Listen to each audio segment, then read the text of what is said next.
कि पुत्र को देने वाला है। बनिया ने अपनी पत्नी से क्या कहा कि यात्रा में उल्कामुख राजा के द्वारा एक ऐसा व्रत सुन करके आया हूँ जो कि पुत्र को देने वाला है।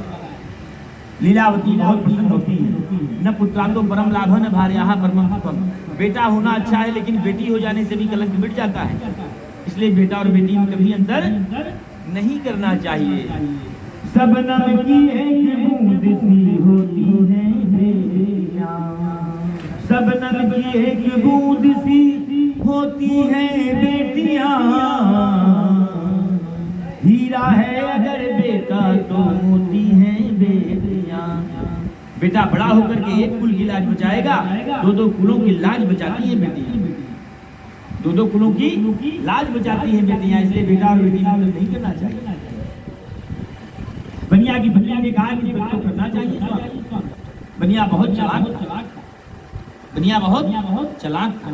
बनिया ने कहा पत्नी से कि धन बड़े कष्ट से कमाया जाता है लीलावती, इसका तुझको ज्ञान नहीं है, अभी धन खर्चने का काम नहीं। जब हमारे घर में संतान जन्म लेगी तब हम भगवान सत्यनारायण की पूजा करेंगे। ऐसे बनिया बात को टाल देता है। पतिव्रता स्त्री धर्मपरायण हुई, 10 महीने बाद उनके घर में भगवान की कृपा से कन्या पैदा हुई जो लक्ष्मी स्वरूप आती। कला कला बढ़ने लगी, पंडितों ने नामकरण किया, कलावती नाम रखा गया। क्या नाम रखा गया? कलावती। मीठे वचनों में लीलावती ने कहा कि हे स्वामी, आपने कहा था जब हमारे घर में संतान जन्म लेगी तब हम भगवान सत्यनारायण की पूजा करेंगे। बनिया ने कहा कि हमने तो बड़ी क्षेत्र में बहुत खर्चा कर दिया, हमारे नात रिश्तेदार भी सब चले गए, हमारे जो नात रिश्तेदार थे सब चले गए। अब हम जब बिटिया का विवाह करेंगे तब धूमधाम से भगवान की पूजा करेंगे। ऐसे बनिया बात को टाल देता है और व्यापार करने के लिए निकल जाता है। थोड़े दिन में जो बेटी है वो सियानी हो जाती है। बेटियां बहुत जल्दी बड़ी हो जाती है, इसका बोध माँ बाप को नहीं हो पाती। थोड़े दिन में कलावती सियानी हो जाती है। बनिया व्यापार से निवृत्त हुआ, अपने घर आया, सहेलियों के साथ अपनी बिटिया को देखा, कलावती को। विचार करता है बनिया कि बेटी विवाह की योग्य हो गई है, अब इसका विवाह कर देना चाहिए, अब इसका विवाह कर देना चाहिए। दूतों को ब्राह्मणों को बोला कि कोई श्रेष्ठ बालक चाहिए जो पढ़ा लिखा हो, सुचित हो, जाति भाई में कुलीन न हो, दरिद्र न हो। रीति रिवाज के साथ बनिया अपनी बेटी का विवाह कंचन नगर के पैसे बालक के साथ संपन्न कर देता है। भाग्यवश जो भगवान की पूजा है वो बनिया विवाह के समय भी करना भूल जाता है। भगवान रुष्ट हो जाते हैं कि देखो इस बनिया का, इसने कहा जब हमारे घर संतान जन्म लेगी तब हम आपकी पूजा करेंगे। संतान ने जन्म लिया तो कहा कि हम आपकी पूजा विवाह में करेंगे, और विवाह में इसको याद भी नहीं है। ऐसे झूठ समझ के भगवान बनिया के ऊपर रुष्ट हो जाते हैं। और जो बनिया है वो अपनी बेटी का विवाह करने के बाद ऐसा विचार करता है कि मुझको क्या करना चाहिए।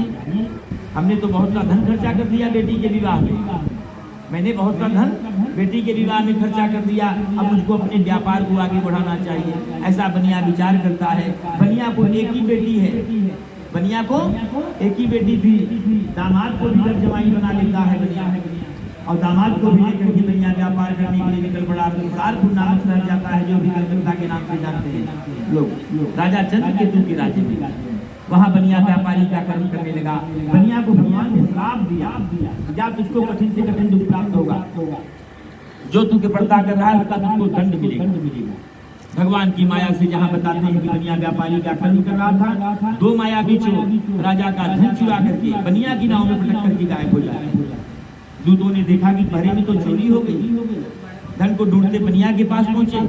बनिया की नौका में राजा का खजाने का धन देखा, बनिया को चोर समझ बैठे, ले जाकर के बनिया को बंदी खाने में डाल देते हैं और राजा से कहते हैं कि 2 चोर पकड़ करके लाए हैं।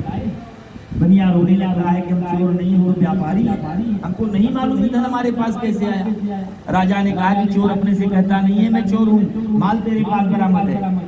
बनिया का भी सारा धन राजा छीन लेता है, उसे बंदी खाने में डाल देता है। बनिया के घर पे भी बहुत कष्ट होता है, उनकी पत्नी को, उनकी बिटिया को फोड़ा बुखार खांसी आदि व्याधि लग जाती है, घर में चोरी हो जाती है।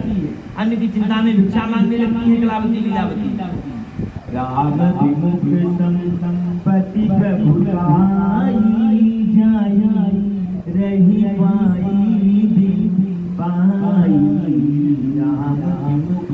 भगवान से विमुख होकर के लक्ष्मी भी चली जाती है। बनिया के घर में ये सब कष्ट होता उनकी पत्नी को, उनकी बिटिया को, थोड़ा फुर्ती, बुखार, खांसी आदि व्याधि लग जाती है, चोरी हो जाती है, घर में भिक्षा मांगने लगती है दोनों। एक दिन कलावती भिक्षा मांगने जाती है जहाँ भगवान की कथा हो रही थी। सबने कलावती से कहा कि कथा सुन लो, प्रसाद लेकर के जाओ। कलावती को घर जाने में थोड़ा सा विलम्ब हो गया, थोड़ी रात्रि हो गई, शाम को कथा हो रही थी। गोधली बेला में जब भगवान गैया चरा के आते हैं वही समय होता है गोधली बेला का। कलावती को घर जाने में थोड़ी रात्रि हो जाती है। लीलावती मोहित हो जाती है, हे कन्या किन मनस्य वर्ते, तेरे मन में क्या है, इतनी रात्रि घर आ रही तू। संत महात्मा राजा मंत्री घूमे पीछे जाते हैं, स्त्रियां ऐसे घूमे तो अपमान होता है, स्त्रियां ऐसे घूमे तो अपमान होता है। कलावती ने कहा कि सत्य कह रही हूँ माता, मैं भिक्षा मांगने गई थी जहाँ मैंने भगवान की कथा सुनी है, जिसके करने से दुख छूट जाता है। पिता इत्यादि घर आ जाए तो करना चाहिए। लीलावती को अपनी याद आया जो उसके बाप ने संकल्प लेकर के नहीं किया था।